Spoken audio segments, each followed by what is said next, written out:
watu ambao si wa Kristo, watu wa mataifa mengine wameamua kumfuata Yesu Kristo. Wakati mwingine Mungu anaruhusu mtu apite katika shida au dhiki fulani ili kumvuta aende mahali fulani kwa njia sahihi. Hili ndio linalosema katika maandiko kwamba wa kwanza atakuwa wa mwisho, wa mwisho atakuwa wa kwanza. Watu waliofanya wametanguliwa wataachwa. Ndipo pale Yesu alipokuwa anasema hata hawa wanahitaji injili. Si kitu rahisi sana kama unavyofikiri. Kanisa au mtumishi ambaye anaweza kuingia katika maeneo ya watu wa imani nyingine na Yesu akawafungua hao, ni ngumu sana.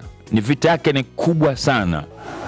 Tangu nimeanza kumfahamu Kristo kwa Bwana Mwokozi wa maisha yangu, kuna watu walibadilika kutoka kwenye imani nyingine, na sio kwamba walitoka wakaacha, wakaendelea hivyo hivyo kwa mwisho. Mungu hakuja kutafuta kilichopotea, si ndio? Hakuja kutafuta watakatifu, hakuja kutafuta walio waovu na kuwafanya wao watakatifu. Ikiwa watu wanaokuwa kisali na kuabudu wameikataa ile neema, wamekataa ile baraka, Mungu anageukia mataifa sasa kwenda kuwachukua huko. Na wakija wameshikamana kweli kweli, wanasema tunabarikiwa na hii madhabahu.